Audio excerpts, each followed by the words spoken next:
Hello guys, ഇന്നത്തെ നമ്മളെ video പഴംപൊരി ഉണ്ടാക്കുന്ന വീഡിയോ ആണ്. എണ്ണ ചൂടാകാൻ വെച്ചിട്ടുണ്ട്. അത് ചൂടായി വരട്ടെ.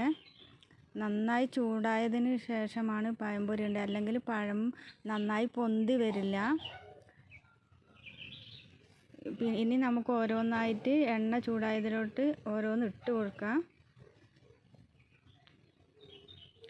ഓരോന്നായി ഇട്ട് കൊടുത്തു.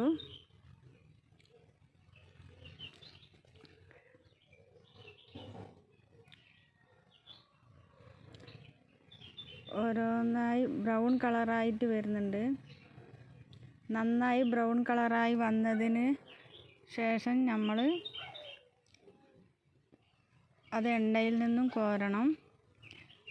നന്നായി എണ്ണയിൽ നിന്ന് ബ്രൗണായി കോരി വെച്ചതാണ് ഈ കാണുന്നത്.